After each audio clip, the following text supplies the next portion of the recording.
அனைவருக்கும் வணக்கம். மற்றும் ஒரு மக்கள் சேவை நிகழ்ச்சியில் உங்கள் அனைவரையும் சந்திப்பதில் மகிழ்ச்சி அடைகின்றோம். இந்த வாரமும் மக்கள் சேவை நிகழ்ச்சியில் ஒரு முக்கியமான விஷயம் பற்றி நாங்கள் பேச போகிறோம். குறிப்பாக இந்த காலப்பகுதி தேர்தல் காலப்பகுதியாக மாறி இருக்கிறது. எல்லா விஷயத்திலுமே தேர்தல் பற்றிய பேச்சுக்கள் அதிகமாக பேசப்பட தொடங்கியிருக்கிறது. செய்திகள் தேர்தலுக்கு முக்கியத்துவம் வழங்க தொடங்கியிருக்கிறது.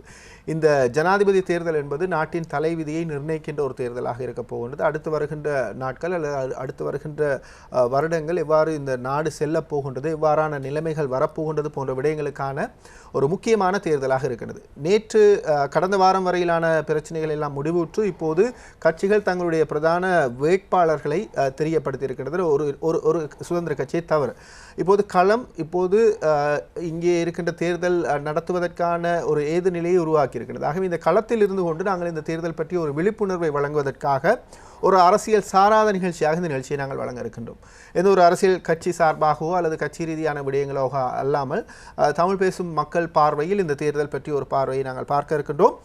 சட்டத்தரணி இனா தம்பையா அவர்களை கலையகம் அழைத்திருக்கின்றோம். இந்த விடயங்கள் பற்றி பொது நிலையிலிருந்து பேசுவதற்கு மிக பொருத்தமானவர் என கருதி அவரை நாங்கள் அழைத்திருக்கின்றோம். கலையகம் வரவேற்கின்றோம். வணக்கம். வணக்கம். இப்போ இந்த தேர்தல் பற்றிய பேச்சுகள் வருகின்ற போது இந்த ஐக்கிய தேசிய கட்சியினுடைய ஜனாதிபதி வேட்பாளர் பற்றிய செய்திகள் தான் இப்போது இலங்கையின் அனைத்து ஊடகங்களுமே ஆக்கிரமித்திருந்தது. அது அவர்கள் நுட்பமா அல்லது அவர்களுடைய குழப்பமா என்ன விடயம் என்று தெரியவில்லை. ஆனால் கடந்த வாரம் அதுக்குரிய முடிவு வந்திருக்கிறது. இப்போது தேர்தல் களத்தில் பிரதான கொள்கைகளுடனான ஒரு விளக்கப்படுத்தலோடு தெளிவுபடுத்தலோடு வேட்பாளர்கள் களத்திற்கு செல்ல தொடங்கியிருக்கின்றார்கள், மக்களை சந்திக்க தொடங்கியிருக்கின்றார்கள். ஒரு பொதுவான பார்வை பார்ப்போம். இம்முறை தேர்தல்களில் இவ்வாறான ஒரு கொள்கைகள் முன்வைக்கப்படுகின்றது, இவ்வாறான விடயங்கள் கள நிலவரம் எவ்வாறு இருக்கின்றது? இப்போது எல்லா கட்சிகளுடைய வேட்பாளர்களும் அறிவிக்கப்பட்ட நிலைமையிலே நாங்கள் முக்கியமாக அவர்கள் என்ன சொல்லுகிறார்கள், இன்னும் அவர்களுடைய விஞ்ஞாபனமோ அல்லது தேர்தல் பற்றிய கொள்கைகளோ வெளிவராவிட்டாலும் கூட அவர்கள் என்ன சொல்லுகிறார்கள் என்று பார்த்தால், பிரதானமாக நாங்கள் இப்போது பொதுமக்கள் ஸ்ரீலங்கா பொதுமக்கள் முன்னணியினுடைய வேட்பாளராக இருக்கிற கோட்டாபய ராஜபக்ச அவர்கள் சொல்லுவது என்னவென்றால், இந்த நல்லாட்சி என்பது ஒரு தோல்வியடைந்த ஒன்று. ஆகவே அதனால் பல பிரச்சனைகள் வந்திருக்கிறது. நாட்டின் அதிகார முகாம்கள் ரெண்டு பிரிவாக வந்திருக்கிறது. அந்த போட்டியின் காரணமாக மக்களுக்கு சென்றடைய வேண்டிய சேவைகள், மக்களுக்கு ஒரு திருப்தியான சேவை கிடைக்கவில்லை. ஆகவே அதை மாற்றியமைக்க வேண்டும் என்பதும், அவர்களும் ஊழல் மோசடியற்ற ஒரு அரசாங்கத்தை உருவாக்கப் போவதாக கூறுகிறார்கள். அதாவது அவருடைய சகோதரனான மஹிந்த ராஜபக்ச இருந்த காலத்திலே பல ஊழல் மோசடிகள் நடந்ததாக பல வழக்குகள் இருக்கிறது, முறைப்பாடுகள் இருக்கின்றது. இதற்கு மத்தியில் தான் அவர்களும் ஊழல் மோசடியற்ற ஒரு நாட்டை கட்டி வளர்க்கப் போகின்றோம் என்று சொல்கிறார்கள். அவர்கள் இந்த பிரச்சனைக்கு அதிகமாக இன்றைய நாட்டினுடைய நிலைமைக்கு அதிகமாக காரணமாக பங்களிப்பு செய்திருப்பது யுத்தமும் அதற்கு பின்னால் ஏற்பட்டிருக்கின்ற விளைவுகளும். சர்வதேச ரீதியாக கூட எங்களுக்கு இருக்கின்ற அழுத்தங்கள், எங்களுக்கு கிடைக்காமல் போன உதவிகள், கிடைக்க இருந்த உதவிகள் போன்ற பல விடயங்களை தீர்மானித்திருக்கிறது யுத்த பின்காலத்திலே ஏற்பட்ட விஷயங்கள் தான். அது 2015க்கு பிறகு சரியாக முகாமை செய்யப்படாதன் காரணமாக நாட்டினுடைய பொருளாதாரம் மிகவும் பிரச்சனைக்குரிய இதாக இருக்கிறது. இதை 2015க்கு பிறகு வந்த நல்லாட்சி அரசாங்கம் என்று சொல்லுகின்ற இந்த ஜனாதிபதியினுடையும் பிரதமருடைய தலைமையிலான கூட்டாட்சி பல விடயங்களை சரியாக கையாளவில்லை என்பது ஒரு குற்றச்சாட்டு இருக்கிறது. அவர்கள் வாழக்கூடிய ஒரு நாடு, அதாவது இருக்கக்கூடிய ஒரு நாடாக இலங்கை இருக்க வேண்டும், அதாவது எல்லா இளைஞர்களும் இலங்கையில் இருக்கக்கூடிய வகையில் ஒரு நாடை உருவாக்க வேண்டும் என்பதுதான் அவருடைய பொதுவான ஸ்லோகன். அவர்களும் தேசிய இன பிரச்சனை பற்றி, நான் ஏற்கனவே சொல்லுகின்ற அந்த பிரதான பிரச்சனை என்பது தேசிய இன பிரச்சனை பற்றி எதுவும் சொல்லுவதாக இல்லை. பிரதான வேட்பாளர் ஒருவரான கோட்டாபய ராஜபக்ச அவர்கள் கூறுகின்ற போது அது பற்றி அரசியல் விடயங்கள் பற்றி பாராளுமன்றம் பார்த்துக்கொள்ளும், நான் நாட்டினுடைய பாதுகாப்பு என்பது பற்றி தான், பாதுகாப்பு, ஒருமை, இறைமை, ஒரு ஒருமைப்பாடு மட்டும் தான் கவனிப்போம் என்று சொன்னவர். பிறகு சிறிது காலத்திலே தமிழ் மக்களுடைய வாக்குகள் பற்றி கதைக்க வேண்டிய அவசியம் ஏற்படுகின்ற போது அது தேசிய பிரச்சனைக்கு தீர்வு காணப்படும், எவ்வாறு காணப்படும் என்று சொல்லவில்லை. ஆனால் இப்போது ஐக்கிய தேசிய கட்சியினுடைய தலைவர்கள் பார்க்கின்ற போது இப்போது அவருடைய வேட்பாளராக வந்திருக்கின்ற அமைச்சர் சஜித் பிரேமதாஸ் அவர்கள் கூறுகிறார், 6 மாதத்திலே தேசிய பிரச்சனை தீர்க்கப்படும், பிளவுபடாத நாட்டிலே உச்ச அதிகாரங்களை மாகாணங்களுக்கு கொடுப்பதற்கான ஏற்பாடு செய்யப்படும் என்று சொல்கிறார். இது அவ்வளவு தெளிவான விஷயம் அல்ல. தேசிய பிரச்சனைக்கு தீர்வு காணும் என்று சொன்னாலும் கூட தெளிவான விடயம் அல்ல. இதற்கு அப்பால் நாங்கள் ஜேவிபி அமைத்திருக்கின்ற தேசிய மக்கள் சக்தி என்ற அந்த கூட்டணி, அது கூட்டணி என்று சொன்னாலும் 90% மேலான சக்தி அதிலே ஜேவிபிக்கு தான் இருக்கிறது.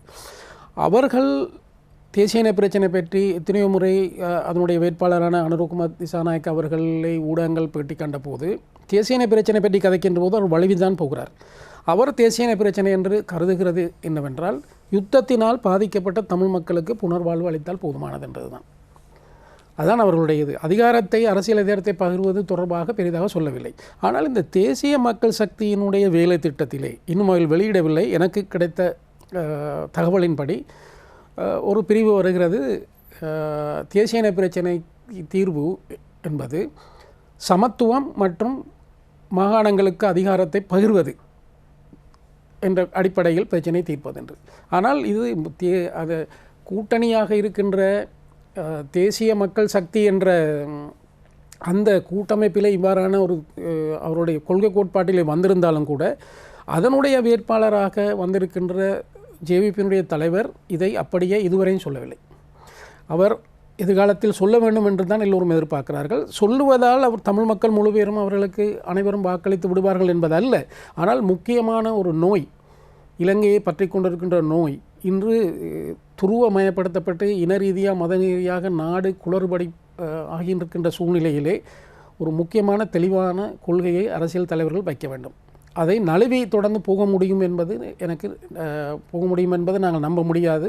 ஏனென்றால் அவ்வாறு இருக்குமாக இருந்தால் நேற்று ஒரு தலைவர், ஒரு இடதுசாரி தலைவர் ஒரு புத்தக வெளியீட்டிலே பேசுகின்ற போது சொன்னார், வருகின்ற ஜனாதிபதி தேர்தல் தென்னிலங்கை வீரர்கள் மட்டுமே பங்கெடுக்கின்ற ஒரு விளையாட்டுப் போட்டியாக இருக்கப் போகிறது என்று. அதாவது அவர் என்ன சொல்லுகிறார் என்றால், இன ரீதியாக துருவமயப்படுத்தப்பட்டிருக்கிற வடகிழக்கு தமிழ் மக்கள் மற்றும் மலைய மக்கள், முஸ்லிம் மக்கள் ஒரு அடக்கப்படுகின்ற, வித்தியாசம் காட்டப்படுகின்ற தேசிய இனங்கள் என்ற அடிப்படையில் அவர்கள் முக்கியமான இதில் பங்களிப்பு செய்ய மாட்டார்கள். ஆகவே சிங்கள மக்களுடைய வாக்குகளை பங்கு போடுவது யார் கூடுதலாக எடுக்க முடியும் என்ற அடிப்படையில் தான் இவர்கள் தங்களுடைய தேர்தலை பார்க்க போகிறார்கள் என்று அவர் சொல்லியிருந்தார். அந்த எதிர்வு கூறல் என்பதை விட ஒரு அவதானிப்பு, அந்த அவதானிப்பு கிட்டத்தட்ட சரி போன்று எனக்கு தெரிகிறது. ஏனென்றால் இப்போது இங்கே இருக்கின்ற பெரிய பங்கை அதில் யார் அரைவாசிக்கு கூட எடுத்து விடுவது என்பதும், அதற்கு போதாக்குறையிலே வடகிழக்கிலே இருந்து ஒரு சிறிய பங்கை எடுத்து விட வேண்டும் என்பது தான் ஒரு கொள்கையாக அவர்கள் நோக்கம், இலக்கு அதுதான் என்று புரிகிறது. அதற்கு தான் அவ்வப்போது இந்த வடகிழக்கு மக்களுடைய பிரச்சனைகள் பற்றி பேசப்படுகிறது என்று தான் நான் நினைக்கிறேன். ஆனால் இப்போது நாங்கள் இந்த பார்வையை பார்க்கின்ற போது இது ஜனாதிபதி தேர்தல் பிரசாரங்கள் ஆரம்பித்து நீங்கள் சொன்னது போல இன்னும் விஞ்ஞாபனம் வெளியிடப்படாத நிலையில் ஆங்காங்கே ஊடகவியலாளர்களுடைய கேள்விக்கும் ஊடக சந்திப்புகளிலும் சொல்லப்பட்ட விடயங்களாக இருக்கின்றது. வாக்குகளை கேட்டு இவர்கள் ஒவ்வொரு பிரதேசமும் செல்லப் போகின்றார்கள். ஆகவே நாம் நினைப்பது போல சில வேளையில் நழுவி செல்ல முடியாத ஒரு சூழ்நிலை உருவாகும், அவ்வாறு உருவாக்கப்பட வேண்டும் என்பதும் ஒரு எதிர்பார்ப்பாக இருக்கின்றது. ஆகவே இந்த தேசிய இன பிரச்சனைக்கான தீர்வு, அதற்கான வழிமுறைகள், பொறிமுறை, இது சம்பந்தமான விஷயங்களை வடகிழக்குக்கு வாக்கு கேட்க செல்கின்ற இந்த பிரதான தலைவர்கள் கட்டாயம் சொல்லியே ஆக வேண்டும். ஒரு நிலையில் அவர்கள் என்ன சொல்லுகின்றார்கள் என்பதை பொறுத்து நாங்கள் அந்த விடயங்களை பற்றி பேசுவோம். அதே இடங்களில் இந்த இந்த தேர்தலை பார்க்கின்ற போது, இந்த தேர்தலின் ஒரு கள நிலவரத்தை பார்க்கின்ற போது 2014ஆம் ஆண்டின் பிற்பகுதியில் நடைபெற்ற ஜனாதிபதி தேர்தலின் கள சூழ்நிலை அல்லது அந்த நிலைமையை பற்றி சற்று சிந்திப்போமாக இருந்தால், ஒரு நிறைவேற்றதிகார அல்லது சர்வாதிகார அல்லது தனி மனிதனை பின்பற்றக்கூடிய ஒரு நிலைமையில் ஜனநாயகத்துக்கும் சர்வதிகாரம் அல்லது ஒரு ஒரு ஒரு ஒரு ஒரு மனிதரை பிரதானப்படுத்திய ஒரு அதிகாரத்துக்கும் இடையிலான ஒரு போட்டியாக பார்க்கப்பட்டது. அங்கே ஊழல் சொல்லப்பட்டது, தமிழ் மக்களுடைய பிரச்சனைகள் சொல்லப்பட்டது, ஏனைய குற்றச்சாட்டுகள், ஊடகவியலாளர் தாக்கப்பட்ட விடயங்கள், இவை அனைத்தும் சொல்லப்பட்டாலும் இரு கேந்திரங்களாக எடுத்து பார்த்தால் ஒன்று ஜனநாயக ரீதியிலான ஒரு ஆட்சி முறையா அல்லது ஜனநாயக ரீதியிலான ஒரு அரசியல் பாதைக்கு செல்ல போகின்றோமா அல்லது ஒரு தனி மனிதரை பின்பற்றி செல்ல போகின்றோமா என்ற ஒரு கேள்வி எழுந்த போது பெரும்பான்மையான மக்களுடைய வெற்றியில் மைத்ரிபால சிறிசேன அவர்கள் ஜனாதிபதி ஆனார். இன்றைய நிலைமை மாறுபட்டிருக்கின்றது. இன ரீதியாக பிரிந்திருக்கின்றார்கள்.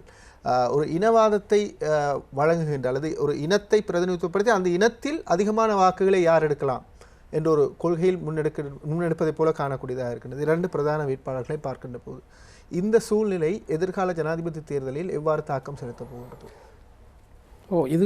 இது ஒரு முக்கியமான விடயம் என்று நான் நினைக்கிறேன். ஏனென்றால் கடந்த தேர்தலிலே இனப்பிரச்சனை இருந்தது, யுத்தத்தினுடைய பாதிப்புகள் எல்லாம் இருந்த போதும் கூட பல அமைப்புகள் கலந்துரையாடி அதிலே பல அமைப்புகளுடைய கலந்துரையாடலே மேலாக அல்லது ஒரு முக்கியமான அமைப்பாக வந்தது இந்த சமூக நீதிக்கான இயக்கம் என்று சோபிதா தேரர் அவர்களுடைய தலைமையிலே வந்த இயக்கம். அது ஒரு புத்திஜீவிகள் எல்லோரும் அங்கங்கு கலந்துரையாடல்கள் நடத்தி இறுதியிலே ஒரு முடிவெடுத்தார்கள், நிறைவேற்று அதிகார முறையை மாற்றுவது. அதுதான் ஒரு பொது ஸ்லோகன், வேறொன்றும் இல்லை.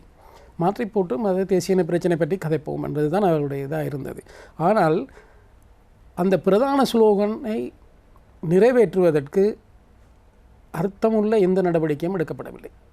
அது கூட அந்த நிறைவேற்று அதிகாரத்தை நீக்குவது கூட நாங்கள் எங்களோட நாட்டை பொறுத்தவரையில் தேசிய இன பிரச்சனை முக்கியமாக இருந்தாலும் அது ஒரு ஜனநாயக பிரச்சனை. அதே போன்று இந்த பிரச்சனைகளுக்கெல்லாம் முக்கியமாக காரணமாக இருந்தது இந்த 78ஆம் ஆண்டு அரசியல் யாப்பு தான் என்றதில் ஐயம் இருக்க முடியாது இந்த பிரச்சனைகள் வளர்ச்சிக்கு. ஏனென்றால் ஒரு தனி மனிதனுடைய கையிலே அதிகாரங்களை கொடுக்கின்ற ஒரு நிலைமையை தான் அந்த யாப்பு உருவாக்கியது.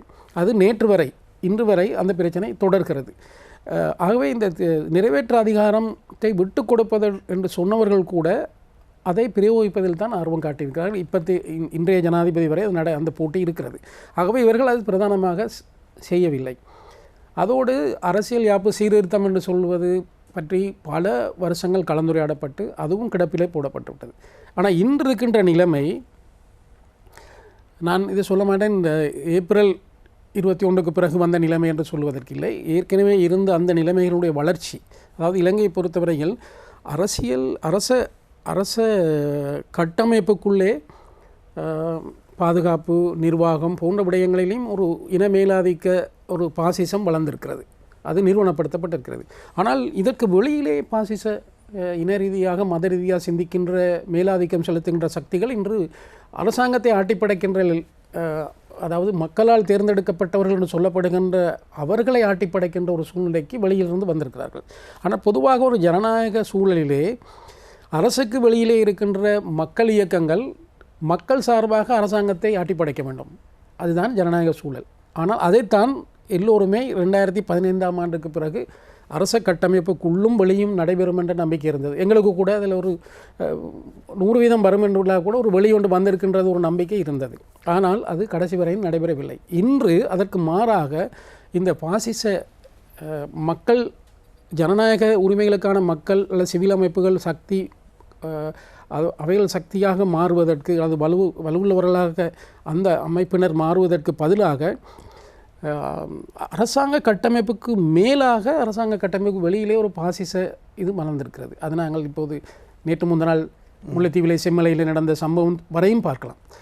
ஆகவே நீங்கள் சொல்லுவது போன்று இன்று இன துருவமயமாக்கல் அதிகமாக வந்திருக்கிறது.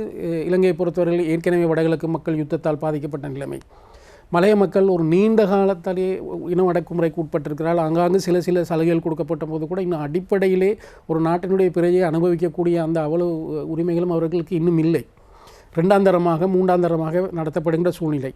முஸ்லீம் மக்கள் பொறுத்தவரையில் அவர்கள் பொருளாதார ரீதியாக, வர்த்தக ரீதியாக அவருடைய வளர்ச்சிகள், அடுத்து மத ரீதியாக அவருடைய தனித்துவமெல்லாம் பேணப்பட்டு வந்திருந்தாலும் கூட இப்போது அவர்கள் வேண்டத்தகாதவர்களாக பார்க்கின்ற ஒரு சூழ்நிலை இருந்தது. இது நேற்று முந்தினால் வந்த விடயமல்ல, இதற்கு நீண்ட வரலாறு இருக்கிறது. ஆகவே தான் நாங்கள் இந்த அதிகமாக பத்திரிகைகள் பல ஆய்வாளர்கள் தெரிவித்த கருத்தின் அடிப்படையில், இது என்னுடைய சொந்த கருத்தல்ல, கருத்தின் அடிப்படையில் பார்க்கின்ற போது இலங்கையிலே மொத்த வாக்காளர்கள் 15.5 மில்லியன், அது 1,55 லட்சம் என்று சொல்லப்படுகிறது. அதிலே எப்போதும் வாக்களிப்புக்கு வருகின்ற, அதாவது வாக்களிக்க வருகிறவர்கள் கடந்த தேர்தலிலே வைத்து சொல்லியிருக்கார் 11.8 மில்லியன், அதாவது 12 மில்லியன் வரையும் போக முடியும். 120-125 லட்சம் பேர் வாக்களிக்கக்கூடும். அதிலே 74% சிங்கள வாக்காளர்கள். அதில் 8.6 மில்லியன் அவர்களுடைய வாக்காக இருக்கிறது என்று சொல்லப்படுகிறது. அதிலே 70% பௌத்தர்கள், 4% தான் சிங்கள மக்கள் மத்தியிலே கத்தோலிக்கர்களாகவும் கிறிஸ்தவர்களாகவும் இருப்பவர்கள். அந்த அடிப்படையில் பார்க்கும்போது 3 லட்சம் 4 லட்சம் அந்த மாதிரியான ஒரு தொகை தான் அவர்களிடத்தில் வரும். ஒரு பெரிய அளவில் இருக்கிறது புத்திஸ்ட் வாக்காளர்கள் அல்லது பௌத்த வாக்காளர்கள் தான். இந்த வாக்காளர்களுடைய வாக்குகளை தான் பிரதான கட்சிகளுடைய வேட்பாளர்கள் முதலில் வென்றெடுக்க பார்ப்பார்கள். அப்படி பார்க்கின்ற போது ஒரு வாக்காளர் ஆக குறைந்தது 5.8 மில்லியன் வாக்குகள் அதாவது 58 லட்சம் வாக்குகள் எடுக்க வேண்டி இருக்கும். இப்படி எடுக்கின்றப்போ இப்படி ஒரு சூழ்நிலை வருமா என்பது ஒரு பிரச்சனை பற்றி இப்போது எல்லோரும் கதைக்கிறார்கள். ஏனென்றால் ஜேவிபியை பொறுத்தவரையில் ஒரு 10% வாக்குகளை அவர்கள் எடுப்பார்கள் என்றும், ஒரு 10 லட்சம் அளவுக்கு அவருடைய வாக்கு போகும் என்றும், ஏனைய வேட்பாளர்கள் ஒரு 1-2 லட்சம் எடுப்பார்கள் என்றும் இருக்கிறது. ஆனால் மீதி இருக்கின்ற ஒரு 4 மில்லியன் வாக்குகள் வடகிழக்கிலும் மலையகத்திலும் முஸ்லீம் மக்களுடைய வாக்குகளும் இருக்கிறது. ஆகவே இவர்கள் 50 லட்சத்தை எடுத்தால் கூட வீடு 8 லட்சம் பற்றிய ஒரு பிரச்சனை வருகிறது. ஆகவே நான் சொல்லவில்லை வடகிழக்கிலேயோ மலையகத்திலேயோ முஸ்லீம் மக்களோ ஒரு என் பிளோக்காக அப்படியே ஒரு கட்சிக்கு போடுவதாக நிலைமை இல்லை. ஆனால் வடகிழக்கை பொறுத்தவரையில் ஒன்று வாக்களிக்கின்ற ஆர்வம் இம்முறை கூடுதலாக குறைவாக இருக்கும் என்று தான் மதிப்பிடப்படுகிறது. அப்படி அந்த ஆர்வம் குறைந்து மீதி ஆட்களை பார்த்தாலும் கூட அவர்களுடைய ஒரு முழு வாக்குகளும் பெரும்பான்மையான வாக்குகள் இனவாதத்துக்கு எதிராக இருக்கும். நிச்சயமாக யுத்தத்துக்கு காரணமான அல்லது கொடூரமாக யுத்தத்தில் ஈடுபட்ட சக்திகளுக்கு ஆதரவு கொடுக்க மாட்டார்கள். ஆனால் தமிழ் தேசிய கூட்டமைப்போ அல்லது வேறு அமைப்புகளோ சொல்லுகின்ற வாக்குறுதிகளை நம்பி வாக்களிப்பார்களா என்ற ஒரு சந்தேகம் இருக்கின்றது வாக்களிக்க வருபவர்கள். மலையகத்தை பொறுத்தவரையிலும் ஒரு 2 சக்திகளுக்கு இடையிலே அந்த வாக்கள் பிரிந்து போகக்கூடிய 2 பிரதான மக்களிடத்திலே பிரிஞ்சு போகக்கூடியது வாய்ப்பு இருக்கிறது. முஸ்லீம் மக்களை பொறுத்தவரையில் நாங்கள் மக்களுடன் கலந்துரையாடுகின்ற போது தெரிகின்ற விடயம் என்னவென்றால் அவர்கள் இந்த ஏப்ரல் 21க்கு பிறகு ஏற்பட்ட நிலைமையிலே மிகவும் மனநொந்து போயிருக்கிறார்கள். அவருடைய தலைவர்கள் சொல்லுகின்ற அந்த விடயங்களை அப்படியே ஏற்பார்களா என்ற ஒரு பிரச்சனை இருக்கிறது. ஆகவே அவர்களுடைய வாக்குகளும் ஒரு முக்கியமாக தீர்மானிக்கிறவார்களாக இருக்கும். இவ்வுரை அவர்களும் வாக்களிப்பில் கலந்து கொள்ளாமல் இருக்கக்கூடிய வாய்ப்புகள் கொஞ்சம் கூடுதலாக இருக்கிறது. ஆகவே எங்களுக்குள்ள பிரச்சனை இந்த பேட்டர்னில் தான் இந்த பௌத்த சிங்கள வாக்குகளை கூடுதலாக எடுப்பதற்கு தான் முயற்சிக்கப்படும். ஏன்னால் அதில் கிறிஸ்தவ கத்தோலிக்க வாக்காளர்கள் எங்களுக்கு தெரியும் அவர்கள் அதிகமாக ஐக்கிய தேசிய கட்சியை பற்றி பார்ப்பவர்களாக தான் இருப்பார்கள் பெரும்பாலானாக்கள். ஆகவே இந்த 2 பிரதான கட்சிகளாக 2 பிரதான வேட்பாளர்களுக்கு இடையிலே சிங்கள வாக்குகள் சில சிங்கள மக்களுடைய வாக்குகள் 50-50 பிரிந்து போவதற்கு வாய்ப்பில்லை. அது ஒரு பெரிய பிரச்சனையாக இருக்கும். 50-50 எடுத்தால்தான் மீதியை இந்த ஏனைய சிறுபான்மை மக்களுடைய வாக்குகளை எடுக்க முடியும். ஆனால் அதிலே ஒரு சிங்கள மக்களுடைய வாக்குகளிலே அரைக்கரைவாசி எடுக்காமல் அதில் ஒரு மாற்றம் ஏற்படுகின்ற போது ஒரு பிரச்சனை இருக்கிறது. அதே நேரத்தில் அரைக்கரைவாசி எடுத்தாலும் கூட இப்படியும் இவர்களுடைய மீதி வாக்குகளை தீர்மானிக்க போகிறவர்களாக இருப்பவர்கள் அடக்கப்படுகின்ற தேசிய இனங்கள் தான். அதுக்கு காரணம் என்னவென்றால் இன்றைக்கு ஏனைய தேசிய இனங்கள் அல்லது தமிழ் மொழியை பேசுகின்றவர்கள் தாங்கள் யார் வந்தாலும் அடக்கப்படுகின்றோம் என்ற பொது எண்ண கருவுடன் அல்லது பொது உணர்வுடன் இருக்கிறார்கள்.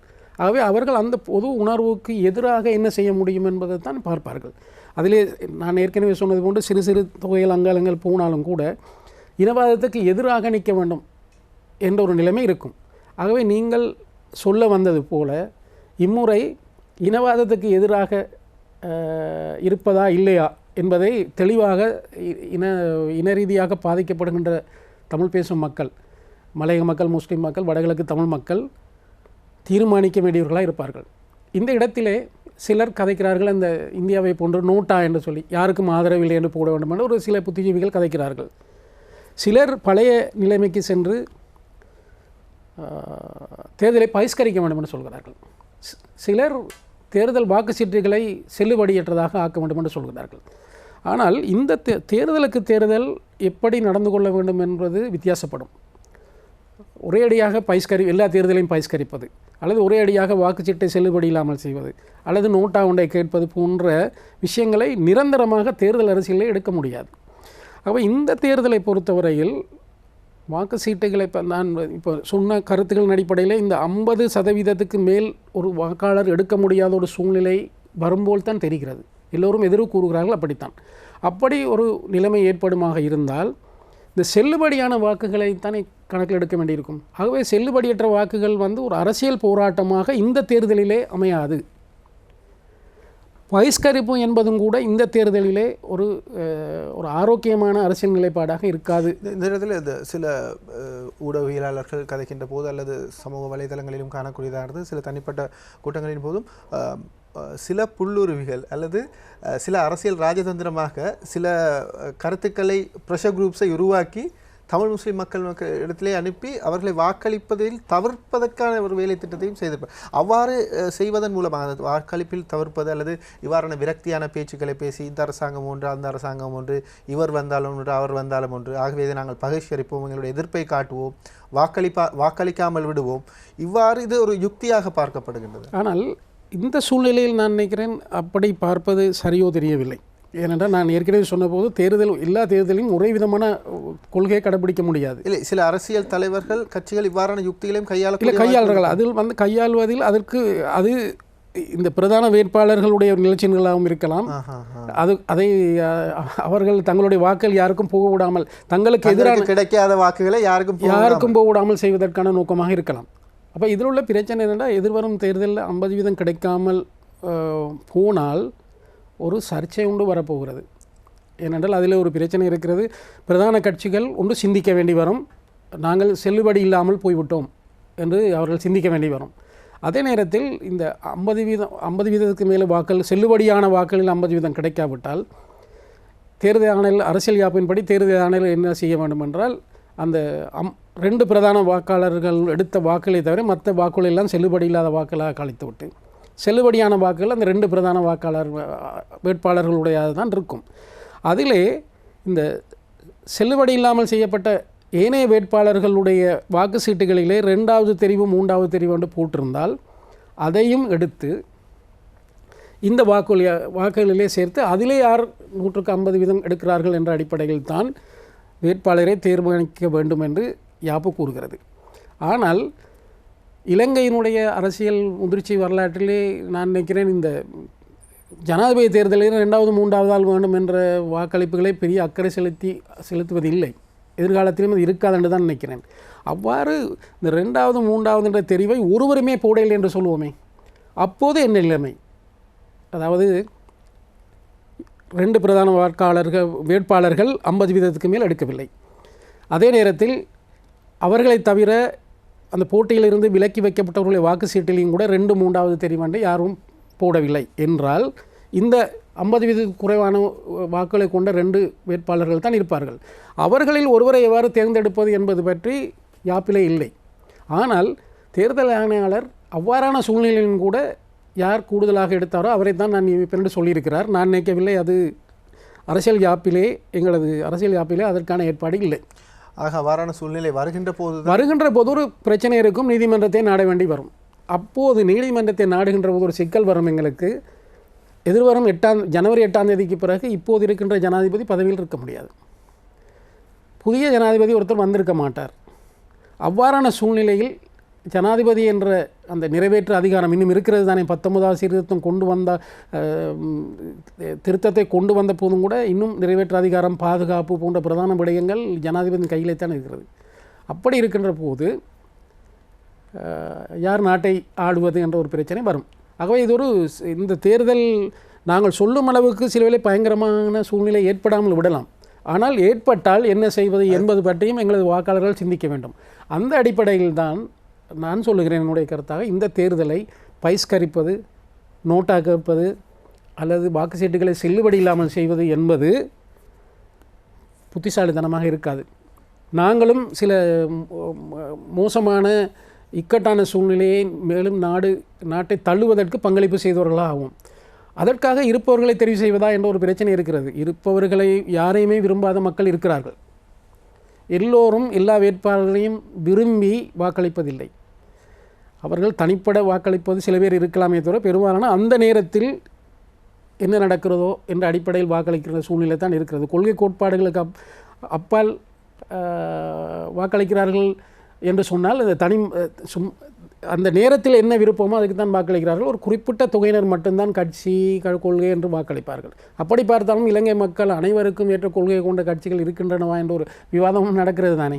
ஆகவே நான் நினைக்கிறேன் இந்த எதிர்வரும் தேர்தலிலே இன ரீதியாக துருவப்பட்டு இருப்பதன் காரணமாக ஒரு இனத்தினுடைய வாக்கை அப்படியே அந்த இனத்தை பிரதிபலிக்கின்ற பிரதிநிதிகள் தலைவர்கள் அப்படியே ஒரு பிரதான வேட்பாளருக்கு கொண்டு போகக்கூடிய சூழ்நிலை இந்த தேர்தலில் வராது. அதாவது பெரும்பான்மை மக்கள். உதாரணத்துக்கு நான் சொல்லுவேன், முஸ்லீம் மக்களுடைய பெரும்பான்மை வாக்குகளை ஒரு கட்சிக்கு கொண்டு போகிறதுக்கு அந்த தலைவர்கள் என்ன சொன்னாலும் இம்முறை கஷ்டமாக இருக்கும். ஏனெனில் ஒரு பட்டறிவு. அதே போன்று வடகிழக்கிலையும் ஒரு பிரச்சனையும் தீர்க்கப்படாத சூழ்நிலையில் இவர்கள் சொல்வதை நாங்கள் ஏற்பதா என்ற ஒரு பிரச்சனை இருக்கும். மலையகத்தையும் பொறுத்தவரையில் அந்த பிரதிபலிப்பு இருக்கிறது. அரசு ஊழியர்களுக்கு எதிர்வரும் ஜனவரியிலிருந்து 3000 ரூபா சம்பள உயர்வு, கூடியது 24,000 என்று இருக்கிறது. இன்னும் அந்த நிவாரணப் பணம் 50 ரூபாய்ன்றதே கொடுப்படவில்லை. இப்போ அரசாங்கம் அரசு ஊழியர்களுடன் 3000 ரூபாயை கொடுக்கிறது. ஆனால் ஒரு நிர்பந்தித்து அந்த சம்பளத்தை இன்னும் தோட்டங்கள் அரசாங்கத்துக்கு தானே சொந்தம் செய்யவில்லை. ஆகவே அவர்களும் தோட்டத் தொழிலாளர்களை பொறுத்தவரையிலும் பெரிய விரக்திக்குரிய சூழ்நிலை, பல போராட்டங்கள் பல இதுகளுக்கு நடந்த அடிப்படையில் இந்த இடத்தில்தான் நீங்கள் சொல்லுகின்ற அந்த முகநூலிலே வருகின்றவர்கள் ஒருவருக்கும் வாக்களிக்கக்கூடாது, மலைய மக்கள் வாக்கு பகிஷ்கரிக்க வேண்டும், வடகிழக்கு பகிஷ்கரிக்க வேண்டும், இது ஒரு எஜெண்டா, இது ஒரு நிகழ்ச்சி நிரல், யாருடைய பிரதான வேட்பாளர்களுடைய நிகழ்ச்சி நிரல். அதற்கு சில இந்த முகநூல் போன்ற பணம் செலுத்தி அதனை அவர்கள் பணம் செலுத்தி இயக்குகிறார்கள் என்பதும், அதே நேரத்தில் அதிலே கொஞ்சம் நிபுணர்களாக இருக்கிறவர்கள் முகநூலை இயக்குவதில் அந்த துறையிலே மக்கள் மனதில் அந்த கருத்தை ஐடியில் நிபுணர்களாக இருக்கிறவர்களை பாவித்து அவர்களுக்கு ஒரு இந்த ஊடகங்கள் இல்லையாம் சொல்கிறார்கள். இந்த என்ன பிரதான நீரோட்ட ஊடகங்களிலே நாங்கள் இந்த இணைய ஊடகங்களில் இருக்கிறோம், இது ஒரு மாற்று ஊடகம் என்று சொல்கிறார்கள். நிச்சயமாக அவர்கள் மாற்று ஊடகம் அல்ல. அவர்கள் யாராவது சம்பளம் கொடுக்கப்படுறவர்கள் தான். நீங்கள் ஒரு ஊடகவியலாளர், நீங்கள் ஒரு மாதாந்த சம்பளத்தை பெறுகிறீர்கள். தனியார் ஒரு சுதந்திரமான ஊடகவியலாளர் எழுத்து அல்லது அவருடைய பேச்சுக்கு அவர் சம்பளத்தை பெற முடியும். இவர்கள் சம்பளம் பெறாதவர்கள் என்று சொல்லப்பட்டாலும் கூட இவ்வாறான புல்லுருவிகள் என நீங்கள் சரியான வார்த்தையை பாவித்தீர்கள். இந்த புல்லுருவிகள் ஒப்பந்தக்காரர்களாக சம்பளத்தை பெற்றுக்கொண்டு தான் வேலை செய்கிறார்கள். மிக ஆபத்தான ஒரு இதை நாங்கள் சான்றுகள் இருக்கின்றன. சான்றுகள் இப்போ இதை பற்றிய இது ஒரு குற்றம் இல்லை தானே. ஆகவே இதை பற்றி விசாரணைகள் அவசியப்படுவதில்லை. ஆனால் சமூகத்தை பொறுத்தவரையில் இது ஒரு குற்றமானது, சமூகத்தை பிழையாக வழிநடத்துவது. இப்போது இருக்கிற சூழ்நிலையில் நீங்கள் குறிப்பிட்டது போல இந்த வாக்கை பகிஷ்கரிப்பது என்பது தனியே ஜனநாயக இந்த விடயங்களை தாண்டி அரசியலமைப்பு ரீதியாக வாரான ஒரு பிரச்சனையை எதிர்நோக்க வேண்டி வரும். சில வேளையில் இந்த 50% கிடைக்காவிட்டால் நாங்கள் குறிப்பிடுகின்றோம், தமிழ் பேசும் பிரதேசங்களில் குறிப்பாக மலையகம், வடகிழக்கு உள்ளிட்ட பிரதேசங்களில் வாக்களிப்பின் ஆர்வம் குறைந்து வருகின்றது. இன்னமும் இது அதிகரிக்குமானால் இந்த சமூக வலைதள பாவனையாளர்கள் அதுபோல இவ்வாறான பிரதான வேட்பாளர்களுடைய ஏஜென்ட்டுகள் அவர்களுடைய நிகழ்ச்சி நிரலின் பால் சென்று வாக்களிக்க வேண்டாம், வாக்குகள் தேவையில்லை, நீங்கள் வாக்களித்து உங்களுக்கு ஒன்றும் கிடைக்கப் போவதில்லை என்ற ஒரு மனநிலை உருவாக்குவார்களாக இருந்தால் அது ஒரு மிகப்பெரிய ஒரு பாரிய சவாலாக மாறிவிடும். இல்லை, அவ்வாறு வாக்களிப்பை பகிர்ந்து விட்டு அதுக்கு மாற்று ஒன்று இருக்குமாக இருந்தால் அது நம்பிக்கை தரக்கூடிய. நாங்கள் இருக்கிற சூழ்நிலையிலே ஒரு நம்பிக்கையான ஒன்றை பார்க்க முடியாத சூழ்நிலையிலே இல்லாத ஒன்றுக்கு ஒரு மாற்று இருப்பது என்று யோசிக்க முடியாது. உண்மையிலே வாக்குகளை இப்போ சூடானை எடுத்துக்கொள்ளுங்கள். சூடானில் இப்போது ஏற்பட்டிருக்க நிலைமை, அவர்கள் பாராளுமன்ற தேர்தலெல்லாம் பகிஷ்கரித்து அரசாங்கத்தை ஒரு இடத்துக்கு கொண்டு வந்திருக்கிறார்கள். இப்போது ஒரு இடைக்கால அரசாங்கம் அங்கே இருக்கிறது. அது ஒரு மாற்று அங்கே வந்து விட்டது. ஆனால் இலங்கையில் ஒரு கிழமையிலே மாற்று பற்றி சிந்திக்க முடியாதவர்கள் இருக்கிறோம். நாங்கள் மாற்று கருத்துக்கள் இருக்கின்றன, நான் இல்லை என்று சொல்லவில்லை. ஆனால் மாற்று நடைமுறை, நாளைக்கு அரசியல் ரீதியான ஒரு சர்ச்சை வந்த பிறகு இந்த இருக்கின்ற இந்த அரசியல் கட்டமைப்புகள் எல்லாத்தையும் ஒதுக்கிவிட்டு ஒரு புதிய கட்டமைப்பு வருவதற்கு மக்கள் தயாராக இருக்கிறார்களா? இருந்தால் இந்த நீங்கள் சொல்லுகின்ற இந்த கருத்தெல்லாம் மிகவும் பிரயோசனமான கருத்தாக இருக்கும். இல்லாத நிலைமையில் மேலும் மக்களை இக்கட்டில் கொண்டு போய் மாட்டுகின்ற வாரான கருத்துக்களை இந்த மிகவும் முக்கியமான இந்த நிகழ்வுகளின் போது, அதாவது பொதுவாக தேர்தல் நடைபெறுகின்ற போது இவ்வாறான கருத்துக்கள் பற்றியும் நாங்கள் கவனம் செலுத்த வேண்டும். அதனால் நான் சொல்லவில்லை இந்த தேர்தல் வேட்பாளர்கள், இதில் வேட்பாளர்களாக வருபவர்கள் சொல்லுகின்ற கதையெல்லாம் மிகவும் சத்தியமானது, 100க்கு 100 உண்மையானது, நம்பக்கூடியதுன்றது அல்ல. ஆனால் புதிய சர்ச்சை ஒன்று ஏற்படுத்த வேண்டும் என்பது சரி, புதிய நெருக்கடி ஒன்று ஏற்படுத்தி இவர்களை வேலை செய்விக்க என்பது சரி. இவர்களை வேலை செய்விக்க முடியாத ஒரு சூழ்நிலை வந்தால் மாற்று எங்கள் கையில் இருக்கிறதா? இல்லை. ஆக அது பற்றி சிந்திக்க வேண்டிய ஒரு தருணம். நாங்கள் இந்த வசந்தம் டிவியினூடாக எங்களுடைய இந்த நிகழ்ச்சிகளில் நாங்கள் இது பற்றி விரிவாக வருகின்ற வாரங்களில் தொடர்ச்சியாக பேச தயாராக இருக்கின்றோம். குறிப்பாக அந்த விடயங்கள் பற்றிய தெளிவுபடுத்தலை வழங்க வேண்டிய பொறுப்பு எங்களுக்கு இருக்கின்றது. இது பற்றி தொடர்ந்தும் குறிப்பாக ஒரு ஊடகவியலாளராக எங்களுக்கு இந்த இவருக்கு வாக்களியுங்கள், இவர் நல்லவர், இவர் சொல்லுகின்ற கருத்தை நம்புங்கள் என்று சொல்லுகின்ற நிலைமை இல்லை. ஆனால் நடுநிலை என்பது எது சரி எது பிழை என்ற விடயத்தில் நடுவாக இருந்து 2 பக்கம் பேசுவதல்ல, சரியான விடயங்களை தெளிவுபடுத்த வேண்டியது, அதுதான் நடுநிலை என்று குறிப்பிடுவார்கள். அதே நேரம் ஒரு ஊடகவியலாளராக இருந்து கொண்டு அரசியல் செய்வதை நாங்கள் முற்றாக எதிர்க்கின்றோம், தவிர்க்க விரும்புகின்றோம். அவ்வாறு ஒரு ஊடகவியலாளர் இருந்து கொண்டு ஒரு அமைச்சருக்கோ அல்லது ஒரு அரசாங்கத்துக்கோ அல்லது அரசாங்க சார்பாக நிறுத்தப்படுகின்ற வேட்பாளருக்கோ வாக்களிக்க சொல்ல எங்களுக்கு முடியாது. ஆனால் கள நிலவரத்தை நாங்கள் பேசலாம். குறிப்பாக நீங்கள் இந்த அரசியலமைப்பு பற்றி பேசுகின்ற போது இது பற்றிய ஒரு படித்த அல்லது உயர்மட்டத்தில் இருக்கின்றவர்களோடு கலந்துரையாடுகின்ற போதே இது பற்றி ஒரு தெளிவு இல்லாமல் இருக்கின்றது. இது பற்றிய சில கட்டுரைகளை நாங்கள் பத்திரிகைகளை பார்த்திருக்கணும். எந்த அளவு இது ஆழமாக மக்கள் மத்தியில் கொண்டு சேர்க்கப்பட வேண்டும், குறிப்பாக இவ்வாறான ஒரு அரசியல் குழப்ப நிலை கடந்த அக்டோபர் மாதத்தில் நாங்கள் பார்த்திருந்தோம். நீதிமன்றம் சென்றார்கள், அரசியலமைப்பை வைத்துக்கொண்டு 7 நீதிபதிகளும் அந்த தீர்ப்பை வழங்கியிருந்தார்கள். அவ்வாறான ஒரு நிலைமை வருவதற்கான வாய்ப்புகள் இருக்கின்றதா? நீங்கள் சொல்கின்ற ஒரு குழப்பமான சூழ்நிலை வருகின்றது. 50% குறைவான ஒரு வாக்கு இது இருந்தால் ஒரு குழப்பமான சூழ்நிலை வரும். அது குழப்பமான சூழ்நிலைக்கு பின்னால் இந்த நான் ஏற்கனவே சொன்ன அரச கட்டமைப்புக்கு வெளியிலே இருக்கின்ற பாசிச சக்திகள் அதை கையில் எடுக்கும். அதே நேரம் அரச கட்டமைப்புக்குள்ளே இருக்கின்ற பாசிச சக்திகளும் கூட ஒன்றாக சேருவதற்கு ஒரு சூழ்நிலை இருக்கும். அப்போது நாங்கள் ஆக குறைந்த அது ஜனநாயக இப்போது இருக்கின்ற இடைவெளி இருக்கிறது தானே, அந்த இடைவெளியை நாங்கள் இழந்தவர்களாகும். நாங்கள் அதுக்கு தயாரில்லை என்று நான் நினைக்கிறேன். 2015ஆம் ஆண்டு கொண்டு வந்த ஜனநாயக இடைவெளி என்பது குறைபாடுகள் இருக்கின்றன. இருந்தாலும் அந்த ஜனநாயக இடைவெளியில் தான் இப்போது நீங்கள் நானும் கலந்துரையாடி கொண்டிருக்கிறோம். அதை இழப்பதற்கு நாங்கள் தயாரில்லை. மக்களும் தயாராக இருக்க மாட்டார்கள். அது வெத்து விஷயமாக பட்டாலும் அப்படி அல்ல. பிரதிபலன்கள் அடிப்படை பிரச்சனைகளுக்கு தீர்வு காணப்படவில்லை என்றது சரி. ஆனால் அந்த அடிப்படை பிரச்சனைகளுக்கு தீர்வு காண்பது பற்றி கதைப்பதற்கு பேசுவதற்கு சிந்திப்பதற்கு ஒரு இடம் கிடைத்திருக்கிறது. ஆகவே இதுக்கு அடுத்த கட்டத்துக்கு போக நாங்கள் பார்க்க வேண்டும் என்று நான் நினைக்கிறேன். அடுத்ததாக நீங்கள் இந்த கடந்த அக்டோபர் மாதம் நடந்த பிரச்சனையை பார்த்தீர்கள். அது முழுக்க மிகவும் படித்த நிபுணர்கள் என்று சொன்னவர்கள் கொடுத்த ஆலோசனையின் அடிப்படையில் செய்யப்பட்டது தான். அது எனக்கு தெரியவில்லை, அவ்வாறு ஆலோசனைகளை வழங்க முடியுமா? இது ஒரு வைத்தியர் ஒரு நோய்க்கு பிழையான ஆலோசனை கொடுத்து நோயாளியை கொள்ளுவதற்கான சமமான வேலை. நாட்டையே ஒரு புரட்டி போட்ட விஷயம். அது அந்த இடத்தில் நீதிமன்றம் ஒரு சரியான இடத்துக்கு வந்து தீர்ப்பளிக்காமல் விட்டிருந்தால் நாடு இன்னும் மோசமான நிலைமைக்கு போயிருக்கும். அதே நேரத்தில் அந்த தீர்ப்பை அடுத்து கூட ஒரு கொந்தளிப்பான சூழ்நிலை ஏற்பட்டிருக்குமா இருந்தால் கூட நாடு தாங்கியிருக்காது.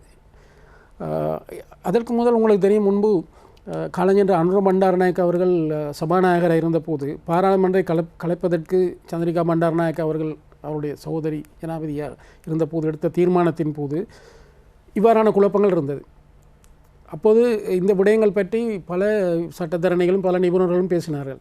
ஆனால் எல்லோரும் அதை மேலோட்டமாக சில விஷயங்களை பார்த்து விடுகிறார்கள். அந்த இடத்திலே சபாநாயகராக இருந்த அனுர பண்டாரநாயக்க அவர்கள் கொடுத்த தீர்ப்பு மிக முக்கியமானது. ஆகவே இந்த நாட்டிலே அராஜகம் தலை தூக்குகின்ற போது அவ்வப்போது சில சரியான விஷயங்கள் இந்த அமைப்புக்குள்ளே வந்திருக்கின்றன. அப்படி வராவிட்டால் நாங்கள் இப்போது ருவண்டா, லிபியா, சோமாலியா போன்ற நாடாக மாறியிருப்போம். அந்தந்த சந்தர்ப்பங்களில் இவ்வாறு ஒரு சில நல்ல விடயங்களாக நடைபெறாவிட்டால் 60களில் ஏற்பட்ட இராணுவ புரட்சி தவிர்க்கப்பட்டது. லியனகே தலைமையிலான இராணுவ புரட்சி தவிர்க்கப்பட்டது. இல்லாட்டி நாடு எங்கே போன்றிருக்கும்? பண்டாரநாயக்க அவர்கள் சுட்டுக் கொல்லப்பட்டதுக்கு பிறகு நாடு ஒரு சரியான இடத்துக்கு வராமல் விட்டிருந்தால் மிக மோசமான இடத்துக்கு போயிருக்கும். இப்போது நான் ஏதோ மிகவும் நல்ல நிலைமையில் நாங்கள் இருக்கிறோம் என்று சொல்ல முடியாது. ஆனால் ஒப்பீட்டு ரீதியாக பார்க்கும்பொழுது நாங்கள் ருவாண்டாவோடையோ அல்லது எத்தியோப்பியா போன்றோ இல்லைத்தானே. அப்போ அந்த நிலைமையை நோக்கி போய்விடக்கூடாது. அதற்கு பிரதானமாக இந்த அரசியல் அதிகாரம் என்பது இருக்கின்ற யாப்பிலே கூட ஜனநாயகம் பூர்வமாக இல்லை என்றதுக்கு நாங்கள் சொல்லுகிறோம். ஆனால் அவ்வப்போது வருகின்ற போது இந்த நிபுணர்கள், அரசியல் ஆய்வாளர்கள் அல்லது இதற்கு மிகவும் பங்களிப்பு செய்கின்ற சட்டத்தரணிகள் சரியாக இதை பற்றி ஒரு பொது முடிவு எடுக்கணும். இதில் வழக்கு கட்சிக்காரருக்கு ஆலோசனை சொல்வது போன்று அரசியல் யாப்புக்கு சொல்லக்கூடாது என்று தான் நான் நினைக்கிறேன். ஒரு கட்சிக்காரர் என்னிடம் வருகின்ற போது அவர் வழக்கை வெல்ல, அதில் சட்டம் இருக்கிறது, அந்த சட்டத்திலே வழக்கை வெல்ல முடியுமா என்று நாங்கள் பார்ப்போம். அரசியல் யாப்பு பற்றி வருகின்ற போது மக்களின் நலனும் நாட்டின் நலனும் தான் பிரதானமாக இருக்க வேண்டும். அதை வைத்துத்தான் இதை நாங்கள் பொருள்கூடல் செய்ய வேண்டும். அதை வைத்துத்தான் நாங்கள் ஆலோசனை வழங்க வேண்டும். அவ்வாறான ஒரு சூழ்நிலை இலங்கையில் ஏற்படுமாக இருந்தால் இந்த நிலைமை மாறும். ஆகவே இதை பற்றி நான் இப்போ கூடுதலாக இதை பற்றி கதைத்து கொண்டு கலந்துரையாடி கொண்டு எழுதுகிறோம். ஆனால் பெரும்பாலானவர்கள் இதை பார்த்து இப்படி ஒரு சூழ்நிலை வராது என்று தான் சொல்லுகிறார்கள். வந்தால் என்ன செய்வது? வருகின்றதுக்கான அபாயங்கள் எங்களுக்கு தெரிகிறது. இப்போ நாங்கள் ஒரு நோய் டெங்கு வருகிறது என்றால் நாங்கள் அதை நுழம்புகளை ஒழிக்கிறோம். அரசியல் ரீதியாக ஒரு சமூக பிரச்சனை இது. வந்தால் என்ன செய்வது? வராமல் விட்டால் பிரச்சனை இல்லை, வராமல் விட்டால் அது பிரச்சனை இல்லாத வரப்போகிறது என்று தெரிந்து கொண்டும் நாங்கள் அது வராது என்று சொல்வது பிரச்சனை. இவ்வாறான சூழ்நிலை தான் இப்போது இந்த வேட்பாளர்கள் தெரிவதில் கூட ஏற்பட்ட பல சிக்கல்கள் எங்களுக்கு தெரியும். ஐக்கிய தேசிய கட்சியினுடைய வேட்பாளர்கள் தெரிவிக்கப்பட்ட விஷயங்களிலே அதாவது உள்விவகாரம். ஒரு கட்சி தங்களுடைய வேட்பாளரை தாங்கள் தீர்மானிக்கிற ஜனநாயகம், ஒருவர் போராடி தான் வர வேண்டும் என்று வருவதெல்லாம் நல்ல விஷயங்களாக இருக்கலாம். ஆனால் ஒரு இலங்கையில் முதலாவது அரசியல் கட்சி ஒன்றில் 80 வருடங்களுக்கு பிறகு இவ்வாறான ஒரு சூழ்நிலை ஏற்பட வேண்டுமாக இருந்தால் ஜனநாயகம் வளர்ந்திருக்கின்றதா தேர்ந்திருக்கிறதா என்றதை நாங்கள் விளங்கிக் கொள்ள முடியும். இப்போ இந்த நிலைமை தான் தலைவர்களை தேர்ந்தெடுப்பதிலும் எங்களுடைய நாட்டுக்கு ஏற்பட போகிறது என்றது தான் இந்த பயமான விஷயம். அதிலும் குறிப்பாக இந்த தேர்ந்தெடுக்கின்ற தலைவர்கள் இப்போது நீங்கள் குறிப்பிட்டது போல உலகளாவிய ரீதியில் பார்க்கின்ற போது அமெரிக்காவாக இருக்கலாம், இந்தியாவாக இருக்கலாம், தேர்தல் நடைபெற்ற விடயங்களில் அவர்களுடைய ஸ்லோகன், அவர்களுடைய பேச்சு பாதுகாப்பு சார்ந்த விடயங்களாகவும் இனம் சார்ந்ததாகவும் மதம் சார்ந்ததாகவும் அங்கே வெற்றி பெற்றிருக்கின்றார்கள் சில இடங்களில். இங்கேயும் அதே கொள்கையை இப்போது கையில் எடுத்திருக்கின்றார்கள். குறிப்பாக ஏப்ரல் 21க்கு பிறகு பெரும்பான்மை சிங்கள மக்கள் மத்தியில் மீண்டும் ஒரு பயம் பீதி உருவாக்கப்பட்டது. சில ஊடகங்கள் மிக தெளிவாக தங்களுடைய செய்தி அறிக்கையை நிகழ்ச்சி நிரலில் திட்டமிட்டபடி கொண்டு சென்று மக்கள் மத்தியில் அதனை சேர்ப்பித்திருக்கின்றார்கள். சாதாரண சிங்கள மக்களை பார்க்கின்ற போது அதனை உணரக்கூடியதாக இருக்கின்றது. நாங்கள் பழகுகின்ற சூழலில் சிங்களம் தெரிந்த கொழும்பில் வசிக்கின்ற எங்களுக்கு பழகுகின்ற போது அவர்களோட அந்த உணர்வை காணக்கூடியதாக இருக்கின்றது. ஆக இப்போது இருக்கின்ற கேள்வி, நீங்கள் குறிப்பிட்டது போல இந்த பெரும்பான்மையான 74% சிங்கள வாக்குகளில் அதிகமான சிங்கள வாக்கு எந்த பக்கம் போகின்றது, பெரும்பான்மை மக்கள் யாருக்கு வாக்களிக்க போகின்றார்கள், இந்த கேள்வியில் தான் அடுத்த ஜனாதிபதி தேர்ந்தெடுக்கப்பட போகின்றார். ஆனாலும் குறிப்பாக நாங்கள் சிங்கள மக்களோடு கிராமப்புறங்களில் சென்று பேசுகின்ற போது அல்லது எங்களுடைய நிகழ்ச்சிகளுக்கு நாங்கள் செல்லுகின்ற போது அவர்கள் ஆழ்மனதில் இனவாதத்தை காண கிடைக்கவில்லை. இப்போது இந்த பெரும்பான்மை வாக்குகளில் இனவாத மனநிலையில் இருக்கின்றவர்கள் அதிகமாக இருக்கின்றார்களா அல்லது சாதாரண மனநிலையில் இருக்கின்றவர்கள் அதிகமாக இருக்கின்றார்களா என்ற ஒரு கேள்வி வருகின்றது. அதற்கு எவ்வாறு இந்த தேர்தல் பதிலளிக்க போகின்றது? இதில் இந்த பொறுப்பு நான் நினைக்கிறேன் இன்று ஒரு பலமான சிவில் அமைப்புகள் என்று சொல்லப்படுகின்ற என்ஜிஓக்களாக இருக்கலாம். நான் என்ஜிஓக்கள் பற்றிய எனக்கு வித்தியாசமான கொள்கை இருந்தாலும் கூட சில பங்களிப்புகள் அவர்கள் செய்திருக்கிறார்கள் என்பதை மறப்பதற்கில்லை. 2014-15ஆம் ஆண்டு அளவிலே இருந்த அளவுக்கு இன்று ஒரு சிவில் கருத்துக்கள் அல்லது சிவில் அமைப்புகளுடைய பங்களிப்பு குறைஞ்சுதான் இருக்கிறது. ஆகவே இந்த இடத்தில் முழுக்க இப்போது வேட்பாளர்களும் கட்சிகளும் தான் பெரும்பாலும் தீர்மானிக்க போகின்றன. இதுக்கிடையிலே நாங்கள் இதை கஷ்டப்பட்டு கொண்டிருக்கின்றோம். அவ்வாறான ஒரு சூழ்நிலையை ஒரு இயக்கம் அல்ல பல இயக்கங்கள் வந்து சிவில் மக்களை பலப்படுத்துவது என்பது, ஆனால் அது நடைபெறவில்லை. இப்போது பலவீனப்பட்டு தான் மக்கள் இருக்கிறார்கள். அந்த பலவீனப்பட்ட நிலைமையில் நீங்கள் சொல்கின்றபடி அந்த 24% சிங்கள மக்கள் அரசியல் ரீதியாக, தனிப்பட்ட ரீதியாக நான் சொல்லவில்லை, தனிப்பட்ட ரீதியாக எந்த இனத்தவருடையும் யாரும் பழகலாம், அது அந்த தனிப்பட்ட உறவுகளோடு சம்பந்தப்பட்ட விஷயம். அரசியல் ரீதியாக பார்க்கின்ற போது அவர்கள் ஒரு பேரின மேலாதிக்கத்துக்குள் தான் இருக்கிறார்கள். அதை அவதானிக்கக்கூடியதாக இருக்கிறது. இது முழு சிங்கள மக்கள் மத்திய பற்றிய ஒரு பிழையான அல்லது அவர்களை ஊரங்கற்றுவதற்கான அவதானிப்பு அல்ல. அதே மாதிரி தமிழ் மக்கள் மத்தியிலையும் பார்க்கின்ற போது நீங்கள் அவர்கள் மத்தியிலையும் இந்த குறுகிய தேசிய சிந்தனையுடன் இருக்கிறவர்கள் இருக்கிறார்கள். ஆகவே இது ரெண்டும் ஒன்று கொண்டு பங்களிப்பு செய்யும். அதே மாதிரி முஸ்லீம் மக்கள் மத்தியிலையும் கூட ஒரு குறுகிய ரீதியான விஷயங்களை பார்த்து உண்மைகளுக்கு அப்பால் ஒரு என்ன சொல்லுங்க ஒரு மாயை உருவாக்குவதற்கு முயற்சிக்கின்ற சக்திகள் இருக்கின்றன. ஆகவே அடக்கப்படுகின்ற தேசிய இனங்கள் மத்தியிலும் கூட இந்த விஷயம் கவனிக்கப்பட வேண்டும். அந்த பிரதிபலிப்புகள் பெரும்பாலான சிங்கள மக்கள் மத்தியிலே அரசியல் ரீதியான ஒரு மாற்றத்தை ஏற்படுத்தலாம். அரசியல் ரீதியான மாற்றங்கள் சிலவேளை ஒரு மணித்தியாலத்தில் மாறும். ஆகவே ஆனால் அதுக்கு நீண்ட உழைப்பு தேவை. மாறுவது ஒரு மணித்தியாலம், உழைப்பு நீண்ட கால உழைப்பு தேவை. ஆனால் இப்போது நீங்கள் சொன்ன இந்த முக்கியமான கேள்விக்கு பதில் வேட்பாளர்கள் கையிலே தான் தங்கியிருக்கிறது. அவர்களுடைய ஏன்னால் இனி நாங்கள் இப்போ வேட்பாளர்கள் அறிவிக்கப்பட்டு விட்டார்கள். ஊடகத்தில் சுதந்திரமாக பேசுவது எழுதுவது போன்ற விஷயங்களை செய்து கொண்டிருப்பவர்களுக்கெல்லாம் இனி இடமில்லை. தேர்தல் முடியும் வரையும் வேட்பாளர்கள் என்ன சொல்கிறார்கள் என்பது தான் எல்லா ஊடகங்களையும் பிடிக்கப் போகிறது. ஆகவே அதுக்குள் அதை பற்றி தான் ஒரு அரசியல் கலந்துரையாடல், சமூக கலந்துரையாடலாக இருக்கப் போகிறதே தவிர இந்த தேர்தல் அல்லாத காலகட்டத்திலே நாங்கள் பத்திரிகைகள் எழுதி வந்தது, இந்த ஊடகங்களிலே பேசியது, கலந்துரையாடிய விஷயங்கள் இன்னும் தேர்தல் முடியும் வரையும் செல்லுபடி இல்லாமல் போயிடும். இனி வேட்பாளருடைய கைதான், அவருடைய கருத்து, அவருடைய பேச்சு தான் ஓங்கும். ஆகவே அவர்கள் தான் பங்களிப்பு செய்ய போகிறார்கள். இந்த 74% சிங்கள மக்களை இனவாதத்தின் பக்கத்துக்கு, சர்வாதிகாரத்து பக்கத்துக்கு அழைத்து செல்வதா இல்லையா என்பது. இல்லை, இப்போது ஒரு கவலையான விடயமாக கூட சொல்லலாம். நாங்கள் கடந்த காலங்களில் அரசு ஊடகங்கள் நாங்கள் பொதுவாக பேசுவதற்கான சந்தர்ப்பங்கள் இல்லாமல் இருந்தது. தனியார் ஊடகங்கள் கையை விரித்து செயற்பட்டார்கள். இப்போது தனியார் ஊடகங்கள் சில தங்களுடைய நிகழ்ச்சிகளை வடிவமைத்திருக்கிறார்கள். ஆகவே நீங்கள் குறிப்பிட்டது போல வேட்பாளர்கள் பேசுகின்ற விடயங்கள் கூட அவர்களுடைய எந்த கருத்தை மக்கள் மத்தியில் கொண்டு சேர்ப்பது, எந்த கருத்தை ஹைலைட் பண்ணுவது என்பது அங்கே நிர்ணயிக்கப்படுகிறது. ஆகவே இது ஒரு கேள்விக்குறியான விடயம். அந்த 74% பேசுகின்ற போது அதை பற்றி நாங்கள் தமிழில் உரையாடி அவ்வளவு பிரயோஜனமாக இருக்காது. இருந்த போதிலும் அந்த மக்களுடைய வாக்களிக்கின்ற மனநிலையானது அடுத்த வருகின்ற 5-6 தசாப்தங்களுக்கு இலங்கையை ஆட்டி படைக்க போகின்றது. ஆகவே அந்த 74% எவ்வாறு செயற்பட போகின்றது என்பதில் தான் அந்த கேள்வி தங்கி இருக்கின்றது. இது நல்லாட்சி என்று சொல்லப்பட்ட இந்த காலகட்டத்திலே பொருளாதார ரீதியான பிரச்சனைகள், சமூக பிரச்சனைகள் அதிகரித்திருப்பதன் காரணமாக அடுத்து அவதானிக்கின்ற போது அரசாங்கத்தில் நடந்த பிரச்சனைகள் எல்லாவற்றையும் ஒரு குளறுபடி இருப்பதன் காரணமாக மக்களுக்கு வெறுப்பு இருக்கிறது. அதனை மறுப்பதற்கு இல்லை. அந்த வெறுப்புக்கு அவர் உள்ளாகி இருக்கக்கூடாது என்று நாங்கள் சொல்லவும் இயலாது.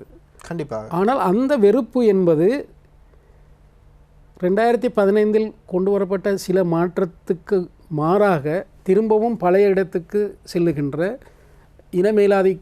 இனமேலாதிக்கத்தை விட இனவாதம் பக்கத்துக்கு போவதற்கு வழி செய்து விடுமோன்ற பிரச்சனை இருக்கிறது. அதாவது எங்களுக்கு தெரியும், ஒருவர் மேல் கோபம் என்றால் அவருக்கு எதிரான இருப்பவரை நாங்கள் ஆதரித்து விடுவோம், டக்குன்னு உடனே ஆதரித்து விடுவோம். ஆனால் அப்படி ஆதரவு கொடுக்கின்ற போது நாங்கள் அந்த கோபப்பட்டவரை விட அதோட மோசமான ஒருவரை ஒரு முன்னணிக்கு கொண்டு வந்து விடுகிறோம். ஆகவே இந்த இடத்திலே நாங்கள் சிங்கள வாக்காளர்கள் என்பதும் நாங்கள் சும்மா ஒன்றும் தெரியாது என்று சொல்வதற்கு இல்லை. அவர்களை ஸ்தாபனப்படுத்தி அந்த கருத்துக்குள்ளே வைத்திருப்பவர்களுடைய பலம் ஒரு குறைத்து மதிப்பிட முடியாது. இலங்கையினுடைய சுதந்திரத்துக்கு முன்பிருந்தே முழு இனங்களையும் வைத்திருக்கக்கூடிய தேசிய காங்கிரஸ் இருக்க இல்லை. அதில் தமிழ் காங்கிரஸாக திருப்பி வந்தது, தமிழ் தேசிய சபையாக வந்தது. பிறகு முஸ்லீம்கள் தனியாக போனார்கள். இவ்வாறு ஒரு சுதந்திரத்துக்கு முன்பு கூட நாங்கள் ஒரு குடையின்கள் இருக்கவில்லை. ஆகவே அந்த கருத்துக்கள் வந்து யுத்தத்துக்கு பிறகு கடந்த காலத்திலே நடந்த சம்பவங்கள் எல்லாத்தையும் தனிப்பட எனக்கு ஒரு சம்பவம் வந்தவுடன் நான் அது எனக்கு தமிழர் என்றதால் தான் வந்தேன் என்று நான் கருதுவது போல அல்லது சிங்களவர்களும் கருதுகிறார்கள். நான் சிங்களவர், இந்த நாட்டில் மட்டும்தான் நான் வசிக்கிறேன், இவங்கள் எல்லாம் எங்களோட நாட்டை இல்லாமல் செய்ய போகிறார்கள், என்ற மொழியை இல்லாமல் செய்ய போகிறார் என்ற பயத்தை அவர்களுக்கு ஏற்படுத்தியிருக்கிறார்கள். அதே நேரத்தில் அதோட மோசமான விடயங்கள் தமிழர்கள் வாழ்கின்ற பிரதேசத்தில் நடக்கிறது. அது ஒழுங்காக ஊடகங்களில் போய் சேருவதில்லை. இப்போது இந்த செம்மலையில் நடைபெற்ற அந்த பிள்ளையார் அந்த பிக்குவினுடைய இறுதி அவருடைய தகனம் செய்யப்பட்ட விடயம் பற்றி சிங்கள ஆங்கில ஊடகங்கள் வந்தது சரியாக இல்லை. தமிழ் ஊடகங்களில் மிகப்படுத்தல்கள் சில இடங்கள் வந்திருக்கின்றது, நான் இல்லை என்று சொல்லவில்லை. ஆனால் சம்பவத்தை அப்படியே சொல்லிவிட்டிருந்தால் மக்களுக்கு புரியும். ஆனால் சிங்கள ஊடகங்களில் வந்திருக்கின்ற விடயங்கள் முழுக்க அந்த பிழையான செயலை அல்லது நீதிமன்ற தீர்ப்புக்கு மாறாக செயற்பட்டதை சரி என்று சொல்வதற்கான ஒரு அடியைத்தான் எடுத்துக் கொடுக்கிறது.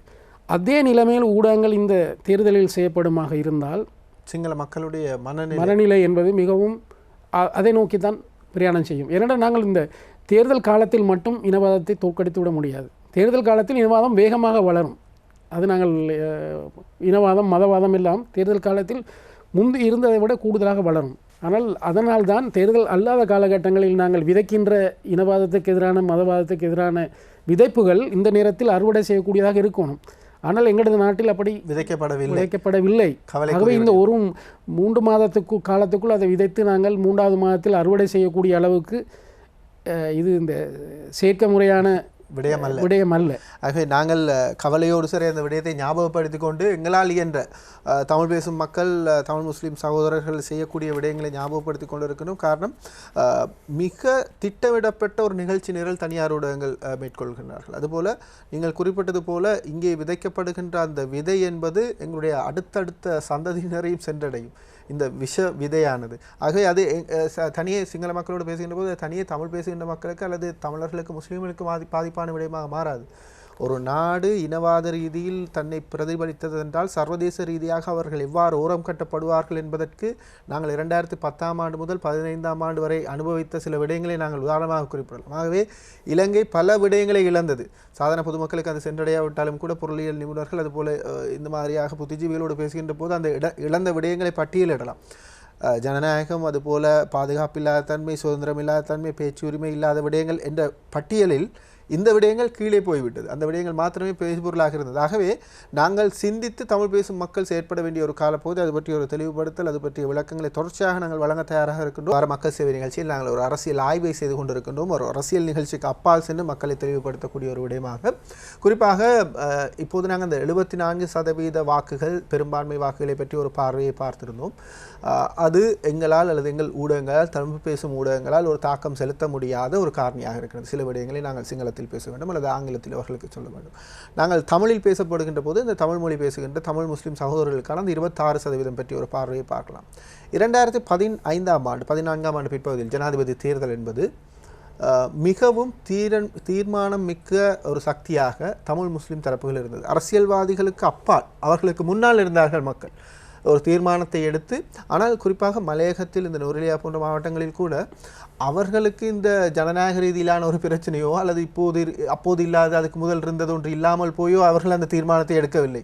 அல்லது யுத்தத்தால் அவர்கள் நேரடியாக பாதிக்கப்பட்டு அவர்களுடைய சகோதரர்கள் முன்னால் இறப்பதை காணவில்லை. ஆனால் ஒரு இன ரீதியாக, மத ரீதியாக, அதுபோல மன ரீதியாக இணைந்தார்கள். ஒட்டுமொத்த தமிழ் பேசும் சமூகம், கிட்டத்தட்ட பெரும்பான்மை சமூகம் ஒரு பக்கமாக தீர்ப்பளித்து அந்த ஜனாதிபதி தேர்தலை நிறைவுக்கு கொண்டு வந்தது. ஆனால் இன்று நாங்கள் களத்தில் பார்க்கின்ற போது அவ்வாறான ஒரு சூழ்நிலையை வெளிப்படையாக காண கிடைக்கவில்லை. நாங்கள் ஆழமாக சென்று பார்க்கின்ற போது கூட பல கருத்து மோதல்கள் இருக்கின்றது. அரசியல் தலைமைத்துவங்கள், ஒரே கட்சிகளுக்குள் 2 குளறுபடிகள், அவர்கள் வேறு பக்கமாக நிற்கின்றார்கள். அதுபோல சில கட்சிகள் வேறு பக்கமாக இருக்கின்றது, சிதறி இருப்பது போல் தெரிகின்றது. இது இவ்வாறான ஒரு தாக்கத்தை இந்த தேர்தலில் செலுத்தக்கூடிய வாய்ப்பு இருக்கின்றது. இதிலே சிறுபான்மை மக்கள் மத்தியிலே அல்லது சிறுபான்மை என்று சொல்லப்படுகின்ற அடக்கப்படுகின்ற மக்கள் மத்தியில் உள்ள தலைவர்கள் இந்த ஜனாதிபதி என்ற ஒரு பதவி இருக்க வேண்டும் என்று சொல்கிறார்கள். அதாவது ஜனநாயகத்துக்கு விரோதமாக இருக்கிறது நிறைவேற்ற அதிகாரம், ஜனாதிபதி முறை என்று எல்லாரும் சொல்லுகின்ற போது இந்த சிறுபான்மை தலைவர்கள், இன தலைவர்கள் சொல்லுகிறார்கள் இருக்க வேண்டும் என்று. நான் நினைக்கிறேன் அது தமிழ் தேசிய கூட்டமைப்பு அதுக்கு மாறான கருத்தை கொண்டிருக்கிறது. இது இல்லாமல் செய்யப்பட வேண்டும் என்பது தான். ஆனால் இந்த பிரதான கட்சிகளுடன் சேர்ந்து கொண்டு தங்களுடைய பாராளுமன்ற அல்லது மாகாண சபை தேர்தல்களிலே தங்களுடைய வெற்றியை இலகுபடுத்திக் கொள்வதற்காக அல்லது அந்த பட்டியலிலே போய் வென்று விடுவதற்காக மட்டுமே அதிகமாக அதோடு தொடர்ந்து தங்களுடைய அமைச்சு பதவிகள் போன்ற பிரதான பதவிகளை பெறுவதற்காக பிரதான கட்சிகளுடன் போகிறார்கள். அது தலைவர்கள். இன்று அந்த நிலைமை மக்கள் மத்தியிலே அதை சொன்னால் எடுபடாது. அதுதான் இந்த இப்போ வந்திருக்கிற பிரச்சனை. இது இந்த இன ரீதியாக, மத ரீதியாக துருவமயப்படுத்தப்பட்டதனுடைய ஒரு பிழையான ஒரு தாக்கம். ஆகவே மக்கள் 2015 போய் சொன்னது போன்று இன்றைக்கு மலைய மக்கள் மத்தியிலேயோ அல்லது வடகிழக்கு மக்கள் மத்தியிலேயோ போய் சொல்ல முடியாது. அதுக்கு புது நம்பிக்கையை ஏற்படுத்துவது. இப்போது எல்லோரும் எழுத்திலே கேட்கிறார்கள். எழுத்திலே கொடுத்து அதுக்கு எதிராக எழுத்திலே கேட்பது நல்லது என்றாலும் அதை நடைமுறைப்படுத்த முடியுமா? எவ்வாறு ஒரு ஊடகத்திலே சொல்லி வாக்குறுதிகளை வைத்து வந்த பிறகு அதை செய்யாமல் விடுவதற்கு எதிராக நாங்கள் வழக்கு தொடுக்கவோ ஒன்றும் செய்ய முடியாதோ, அதே போன்று திரும்ப 5 வருஷம் அல்லது தேர்தல் வரும் வரையும் காத்திருக்க வேண்டும். அப்போ இந்த இடத்திலே இந்த துருவமயப்பட்டிருக்கின்ற நிலைமையில் இந்த 26% வாக்கு எண்ணிக்கையை கொண்ட மக்களுடைய வாக்குகள் எவ்வாறு அமைய வேண்டும்? அவர்கள் ஜனநாயகத்தின் பக்கத்தில் நிற்கிறார்களா என்பதுதான் முக்கியம். இப்போது இந்த வேட்பாளர்கள் யாருமே கொடுக்கின்ற வாக்குறுதிகள் நிறைவேறப் போவதில்லை. அவர்கள் சொல்வார்கள் தேசிய பிரச்சனை தீர்ப்போம், எல்லாம் சமத்துவமாக இருப்போம் என்று. ஆனால் அதுக்குரிய கட்டமைப்பு ஒன்றை ஏற்படுத்துவதற்கு இந்த அடக்கப்படுகின்ற தேசிய இனங்களில் சார்ந்த வாக்காளர்கள் அல்லது அந்த இனத்தை சேர்ந்தவர்கள், அந்த சமூகத்தை சேர்ந்தவர்கள் இந்த இடத்திலே தங்களுடைய பங்களிப்பை 2015 செய்தது போன்ற ஒரு பங்களிப்பை செய்ய வேண்டும். அந்த பங்களிப்பு என்பது இவர்களிடம் வாக்குறுதியை பெறுவது என்று நான் சொல்ல மாட்டேன். அது ஒரு காலம் நடக்கப் போகவில்லை. இந்த தலைவர்களை தீர்மானிப்பதில் நாங்கள் முக்கியமாக இருக்கிறோம் என்பதும், அதற்கு பின்னால் வரப்போகின்ற பாராளுமன்ற தேர்தலிலும் அரசாங்கத்தை நடத்துவதற்கு நாங்கள் முக்கியமாக இருக்கின்றோம் என்பது முக்கியமானது. ஒரு இடத்துக்கு முதல் சம்பந்தனவர்கள் எந்த கருத்திலே சொல்லியிருந்தாரோ தெரியாது. எதிர்க்கட்சி தலைவராக இருந்தவரும் இப்போது தமிழ் தேசிய கூட்ட எதிர்க்கட்சி தலைவராக இருக்கும்போது தான் அதை சொன்னார். எங்களுக்கு பிரச்சனை தீர்க்கப்பட முடியாவிட்டால் தென்னிலங்கையில் தலைவர்கள் அரசாங்கத்தை நடத்த முடியாத ஒரு சூழ்நிலை வரும் என்று சொன்னார். அவர் எந்த கருத்திலே அது சொன்னார் என்று எனக்கு தெரியவில்லை. ஏன்னா அவர் சொன்ன எந்த கருத்துக்களையும் இப்போது எல்லாரும் விமர்சிக்கிறார்கள். ஆகவே பிரச்சனை தீர்க்கப்பட முடியாவிட்டால், எங்களை நீங்கள் ஓரங்கட்டினால், எங்களை தொடர்ந்து நீங்கள் சமமாக மதிக்காவிட்டால், எங்களது அரசியல் உரிமைகளை நீங்கள் கொடுக்காம விட்டால், எங்களை தவிர்த்து விட்டு இந்த நாட்டிலே ஒரு அரசியல் கட்டமைப்பு வர முடியாது, வந்தாலும் அது இயங்க முடியாது என்பதை நாங்கள் எச்சரிக்கையாக இந்த தேர்தலிலே ஒரு முடிவெடுக்க வேண்டும். அது என்ன முடிவெடுக்க வேண்டும் என்றதை நான் சொல்ல முடியாது. முடிவெடுக்க வேண்டும். அவை இந்த தேர்தல் பக்கம் ஊக்குவித்து கதைப்பவனல்ல நான். தேர்தல் அரசியலில் எனக்கு பெரிய நம்பிக்கை இல்லை. அதிகமான படித்தவர்கள் அப்படி நம்பிக்கை இழந்தான் இருக்கிறார்கள். ஆனால் இப்போது அரசியல் இதுதான். இதை நாங்கள் இதிலே சரியாக செய்யாமல் விட்டால் இதற்கு மாறான அல்லது சிறந்த அரசியல் என்று நாங்கள் மண்டைக்குள் வைத்திருப்பது மக்கள் மத்தியில் பிரசார புத்தகத்தில் மாத்திரமே இருக்கின்ற விஷயத்தை கொண்டு வர முடியாது. ஆகவே இப்போது எடுத்து வைக்கின்ற அடிதான் அடுத்த அடி உயரத்தில் போவதா பவளத்துக்கு போவதா என்பதை தீர்மானிக்கும். ஆகவே இது 2015 தேர்தல் காட்டப்பட்ட அக்கறை போன்று இல்லாமல் இதை தவிர்ப்பது என்பது நான் நினைக்கவில்லை அவ்வளவு புத்திசாலித்தனமான விஷயமா இருக்காது. ஆகவே அதே போல் இந்த நீங்கள் குறிப்பிடுகின்ற போது பேச்சுவாக்கில் அந்த குறிப்பிட்ட சம்பந்தன் ஐயாவை விமர்சிக்கின்ற ஒரு விடயம் அது பரவலாக இப்போது ஒரு ஃபேஷனாக மாறி இருக்கிறது. அவரை மாத்திரமல்ல, பல அரசியல் தலைவர்களை இவ்வாறு விமர்சிக்கின்ற சாதாரண சமூக வலைதள போராளிகளை நாங்கள் காணுகின்றோம். நாங்கள் சமூக வலைத்தை கையாளுகின்ற ஆளுமைமிக்க சமூக வலைதள இளைஞர்களை ஊக்குவிக்கின்ற அதே வேளையில் தனியே விமர்சனங்களை மாத்திரம் முன்வைத்துக் கொண்டு ஆக்கப்பூர்வமான கருத்துக்களை அல்லது ஆக்கப்பூர்வமான விடயங்களை மக்கள் மத்தியில் கொண்டு செல்லாமல் விடுபவர்களை ஒரு சந்தேக கண்ணோடு பார்க்க வேண்டிய காலமாக இருக்குது. இல்லை, நான் நினைக்கிறேன் இந்த அரசியல் இப்போ அடுத்த வருஷத்துக்குள் தீர்வு வந்துவிடும் என்று ஒரு நம்பிக்கையில் சொல்லியிருக்கதை வைத்துக்கொண்டு பேசுகிறார்கள். இது தனியே சம்பந்தனுடன் அல்லது சம்பந்தனையாவுடன் சம்பந்தப்பட்ட விஷயம் அல்ல என்பதை நாங்கள் புரிந்து கொள்ள வேண்டும். அவர் தமிழ் மக்களுக்கு கொடுக்கிற தலைமையிலே அவருக்கு கையாளாகாத இடங்கள் இருக்கின்றன என்பதை புரிந்து கொண்டு அவரும் செயற்பட வேண்டி வரும், மக்களும் செயற்பட வேண்டி வரும். இதில் இந்த சில அரசியல் தலைவர்களை கொச்சப்படுத்துவதால் மட்டும் அல்லது அவர்களுடைய ஆடையை நாங்கள் கலட்டி விட்டோம் என்று சொல்வதில் மகிழ்ச்சி அடைவது என்பது அவ்வளவு அரசியல் ஆரோக்கியமான அரசியல் அல்ல. நீங்கள் அவரை பிடிக்காவிட்டால், அந்த கொள்கையை பிடிக்காவிட்டால் மாற்றுவதற்கு வேலை செய்யுங்கள். மாற்று தெரிவொன்றையும் உருவாக்க வேண்டும். நீங்கள் எல்லாவற்றையும் இப்போது உங்களுக்கு தெரியும், இந்தியாவில் இருந்த துக்ளக் அதோட பத்திரிகை எல்லாம் எல்லாரையும் அடிப்பதை தான் செய்தது. அதே போன்று இப்போ சமூக வலைத்தளங்களையும் கண்டபடி எல்லாரையும் சாடுவது என்பதை மட்டுமே அதனுடைய ஆரோக்கியமான பக்கமாக எல்லாரும் எடுக்கிறார்கள். இல்லை, சமூக வலைத்தளங்களிலே நாளாந்தம் நாங்கள் பார்க்கின்ற பல முக்கியமான விடயங்கள் வருகிறது. நாங்கள் அடுத்தவர்களுடன் பகிர்ந்து கொள்கிறோம். அது நாங்கள் அந்த இடத்துக்கு போக வேண்டும். இப்போது சும்மா நிறைய வலைத்தளங்கள் இருக்கின்றன. எல்லா அரசியல் நிகழ்ச்சி நிரலோடு தான் அவை இருக்கின்றன. சுதந்திரமாக இருக்கிறதாக சொல்லப்பட்டாலும் அவர்களுக்கு பின்னால் அரசியல் நிகழ்ச்சி நிரல் இருக்கிறது இந்த பிழையா நடப்பவர்கள். ஆகவே அந்த அப்பாவி சாதாரணமாக பாவிக்கின்ற இளைஞர்கள் அந்த நிகழ்ச்சி நிரலுக்குள் உள்வாங்கப்படாமல் அதற்குள் உட்செல்லாமல் சிந்தித்து முடிவெடுக்கணும். சமூக வலைத்தளங்கள் மட்டுமே ஊடகம் அல்ல, நாங்கள் அதுக்கு வெளியும் பார்க்க வேண்டும். சமூக ஊடகங்களையும் வேறு கொச்சப்படுத்துவது எங்களுக்கும் ஒரு ஆளை அடிப்பது என்பது அல்லது ஒரு அந்தஸ்திலே ஒரு இடத்திலே இருப்பவரை அடிச்சு விட்டேன் என்று சொல்வது பெருமையாக இருக்கலாம். ஆனால் ஒரு மனநோய்க்குரிய ஒரு அதாவது சமூக வலைத்தளத்தை பாவிக்கின்ற அவர் மிகச் சாதனமாக அவருடைய வேலைகளை கூட ஒழுங்காக செய்து கொள்ள முடியாத இருப்பார். பாராளுமன்றத்திலே அமைச்சராக இருக்கின்ற, அதிகாரியாக இருக்கின்ற, பிரதமராக இருக்கின்ற, ஜனாதிபதியாக இருக்கின்றவரையும் அவர் மிக கேவலமாக இலகுவாக தாக்கிவிடலாம். அதுதான் ஒரு பிரதானமான விடயமாக நினைக்கிறது. என்னை பொறுத்தவரையில் அதல்ல அரசியல். அரசியல் என்பது நாங்கள் பிழை என்றும் சரியை சரி என்றும் ஏன் பிழை என்பதும் ஏன் சரி என்பதையும் சொல்ல வேண்டியது அவசியம் இருக்கும். பிழைவிடுபவர்களை தொடர்ந்து ஏற்றுக்கொள்ள வேண்டிய அவசியம் இல்லை, மன்னிக்க வேண்டிய அவசியம் இல்லை. ஆனால் அவர்களை தண்டிப்பது எப்படி? மாற்று கொண்டு வந்தால்தான் அரசியலை பொறுத்தவரையில் பிழையானவர்களை தண்டிப்பதாக இருந்தால் மாற்றுத்தான் கொண்டு வர வேண்டும். மாற்று கொண்டு வராமல் நீங்கள் அடித்து கொண்டிருப்பதால் சில வேளை அவர்களை ஊக்குவிப்பதாகவும் அதைவிட மோசமான பல பேரை உருவாக்குவதாக அமையும். ஆக ஒரு ஆரோக்கியமான விடயத்தை நாங்கள் பேசியிருக்கின்றோம் என்று நம்புகிறோம். நீங்கள் குறிப்பிட்டது போல இது ஊடகங்களை தாண்டி சமூக மட்டத்தில் கொண்டு சேர்க்கப்பட வேண்டும், கொண்டு செல்ல வேண்டும் என்பதில் நாங்கள் உறுதியாக இருக்கின்றோம். ஆகவே ஊடகங்கள் சமூக வலைதளங்களை தாண்டி நேரடியாகவும் நாங்கள் சில நிகழ்ச்சிகளை ஒழுங்குபடுத்துவதற்கு தயாராக இருக்கின்றோம். உங்களை போன்றவர்கள் அந்த நிகழ்ச்சிகளுக்கு வர வேண்டும் என்ற ஒரு வேண்டுகோளையும் எடுக்கின்றோம். நாங்கள் பொது வெளியில் பேசுவோம், சரியான விடயங்களுக்காக தெளிவுபடுத்தலை வழங்குவோம். நான் ஆரம்பத்தில் குறிப்பிட்டது போல நான் நடுநிலையாக இருக்கின்றேன் என்ற ஒரு துணிப்பொருளில் சரிக்கும் பிழைக்கும் சரிக்கும் தவறுக்கும் இடையில் நடுவில் இருப்பதை விடுத்து சரியான விடயத்தை பேசுவதற்கு சரியான சந்தர்ப்பத்தை பயன்படுத்திக் கொள்வோம் என்ற ஒரு விடயத்தையும் ஞாபகப்படுத்தி இந்த வார நிகழ்ச்சிக்கு வருகை தந்து பல விடயங்களை தெளிவுபடுத்திய சட்டத்தரணி தம்பையா உங்களுக்கு எங்களுடைய நன்றிகளை தெரிவிக்கின்றோம். நன்றி வணக்கம். மற்றும் ஒரு நிகழ்ச்சியில் உங்களை சந்திக்கலாம். தொடர்ந்து பேசுவோம், இணைந்திருங்கள். நன்றி, வணக்கம்.